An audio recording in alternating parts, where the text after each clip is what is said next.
Okay, folks, this is Paulie here again, and I'm person in front of you is Scott Fisher.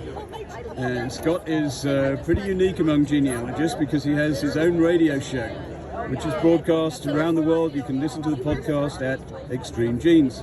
So, Scott, give us a bit of background on yourself. Oh, I'm a radio guy from way back. I started when I was 15 years old. Oh, man. And I was a morning radio host most of my career here in Salt Lake City. Oh, really? So I was the number one morning team in town for like 30 years. Wow. And then I retired from day-to-day broadcasting a few years ago. But I had started Extreme Genes back in 2013 with the idea that we would go national. So we're on in major markets like New York, Boston, Washington, Atlanta, Dallas, Salt Lake City, and some smaller markets. We're not everywhere. And then once it airs on the weekend, then it becomes a podcast. So it's available on Apple Media, Spotify, TuneIn Radio, iHeartRadio, and ExtremeGenes.com. Well, I've been a listener for about 6 years. Oh, thank you. And, I think I met you and David Allen Lambert here about 6 years ago. Yeah, I think interested. so. You had Talking about One Names, yeah. And I've listened ever since, and now you have David Allen Lambert as one of your regular contributors. He is, yes. He helps me open the show. Well, David, when he came out here for RootsTech many years ago, we had gotten to know each other. I'd interviewed him once, actually, in 2014 as a guest. Okay. And I brought him up to my house to spend some time because we found out we have a lot in common. Not just genealogy, not just history. He's a baseball nut. He collects historic documents. I know, he collects a load of military stuff. I do too. Wow. And it was like we were brothers from another mother. and he was quite fun. And I thought, my radio career, when you do morning radio, it's usually a team. Yep. So it's like a party every morning.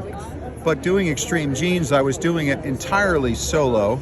All the interviews, which meant all the content came back to me as well. Right. And it's like, I could use somebody that I could bounce things off back and forth with to add a better dynamic to the sound of the show.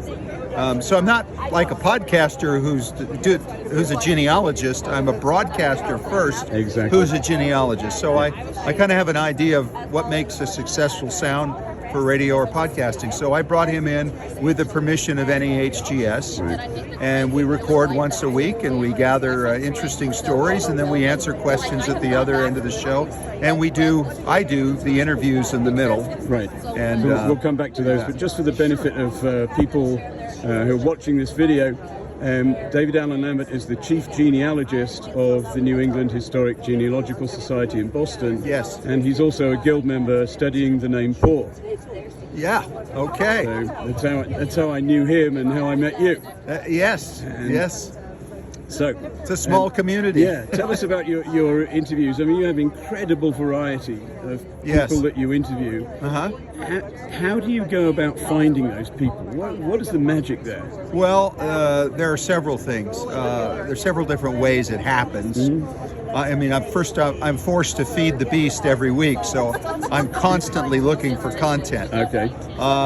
Some of them will come from sponsors, and I will put them on to talk about what they're doing. And typically these are large companies that do great things, but what we're interested in is not only the company. I'm more interested in them teaching me something about family history research, not just a 12-minute pitch about their company. Yeah. And then I want stories that are included in there.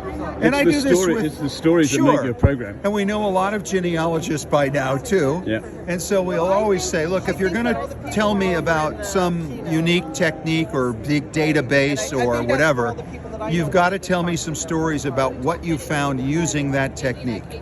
There are tips and tricks for researching newspapers, for instance. And recently I researched an address that my ancestors lived at, and it pulled up an ad that my great-grandfather had placed in the paper in 1856 because of the address that was in the ad, but his name never pulled up. I've missed it for all these years. So that was a little thing. So I there's a story there. Yeah. So when we talk about, what you're doing or how you go about it, tell me something that's going to excite somebody about something they can find. The other thing we do is when I find a news story that's interesting, like one of the first switched at birth stories we found out about, or the two half sisters who lived across a driveway from each other. I track them down, I give them a call, and I ask them if they'd come on the show. Very cool. So I track them down that way. And then the other way that I find guests is people reach out to me and say, I've got a great story for your show. Yep. Would you be interested? And I'll typically say, yeah, let's do that. The other thing we like to do, because I'm a broadcaster first, I don't do the thing unedited. I edit heavily. I take out all the uhs, the ums, the you knows, the wherefores, the dog barks, the doorbell rings. You still manage to fill an hour every week. And we usually record an extra minute or two so I can cut it back so that the show moves smoothly. We never ever have a technical glitch. If we have the technical glitch, it's for me, and it never winds up on the final show. That's really difference between a professional doing a podcast and just a regular podcast where you got all the bumps and hiccups and all the rest. It's like fingernails on a blackboard for me when I hear that. I can't have that. And the other aspect of it too, Paul, is that for radio stations to carry the show, it has to be like that. It has to be It's good, got to be slick, or they and won't. You've got to know where the brakes are and all that. Yeah, we have to hit those things, and they appreciate the fact it's a broadcaster first. In America, we have a lot of weekend shows like how to fix your car. Oh yeah, The gardening shows that are typically local and locally sponsored. Yeah. And to me, it was always, as a broadcaster, I just felt like, I could make a really good weekend show out of family history. Yeah, no, it's and great. that's what we have, Those weekend radio shows, they were the first things I listened to when I came to the US. Hat Up was my absolute favorite from Boston. Yeah, those guys are brilliant. but there are some that it's really, some of it's really dull. Yeah. And it's like we can make a really entertaining thing. I had one person reach out to me, a woman who had been in broadcasting maybe 3 years, 10 years earlier, and emailed me, said, I was in broadcasting. I thought you should know that I think that your opening theme is way too rock and rolly, and you really need to do something more distinguished and and I'm like, I didn't even respond. What am I going to say to this person? Well, just again for the benefit of people watching this, one of the catch line at the beginning of the show is this is a show where we shake your family tree and watch the nuts fall out. Yes, which is great. And I've had many of my own fall out as a result. How long have you been doing the show? This is our 10th year. Wow. We'll be at 10 years in July. Wow, awesome. And the back issues are all on podcasts, so people go listen to them. We have 452, I think, online right now. Awesome. Yeah. So are there 2 or 3 stories that kind of stick out for you over those 10 years? Yeah, the episode 100, I know which one it is. Oh, wow. Steve Anderson, who worked for Family Search, in does. fact, grew up in Minnesota, and there were reasons where he and one of his brothers, he was one of 9 kids, came to believe that maybe Dad wasn't Dad. And when Dad died, they actually pulled the hair out of the corpse to do a DNA test. This was before the big companies and whatever.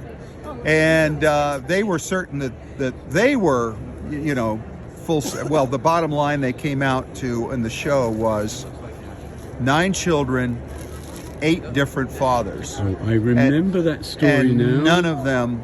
None of them were the dad that raised them. Oh my goodness. And so he confronted his mother in her 90s about what was going on, and she gave a list of fathers ultimately. Oh my goodness. You got to hear Steve tell it, because right, episode 100, folks, go listen. Episode 100, I I want to say it was 2015.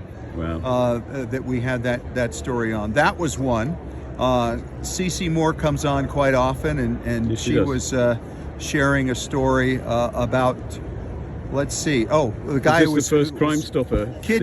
Well, no, this was a guy who was kidnapped, and He was the kid disappeared in New Jersey, something like this. They found the kid in New Jersey, brought him back to the parents. They said, yes, that's our missing child.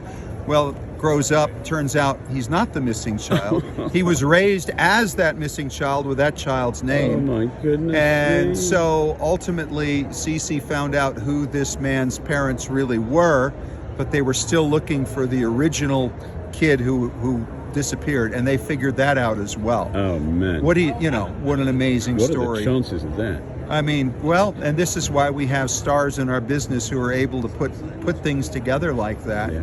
And I love finding them and having them come on and share their stories. So that's a couple of them, you know. Oh, that's brilliant. We can keep going if you want. Well, no, it's fine. We've done 10 minutes. I Yeah, really there you appreciate go. your That's time, enough. Scott. Thank you very much. Enjoy the bet. rest of the show. All good to see you.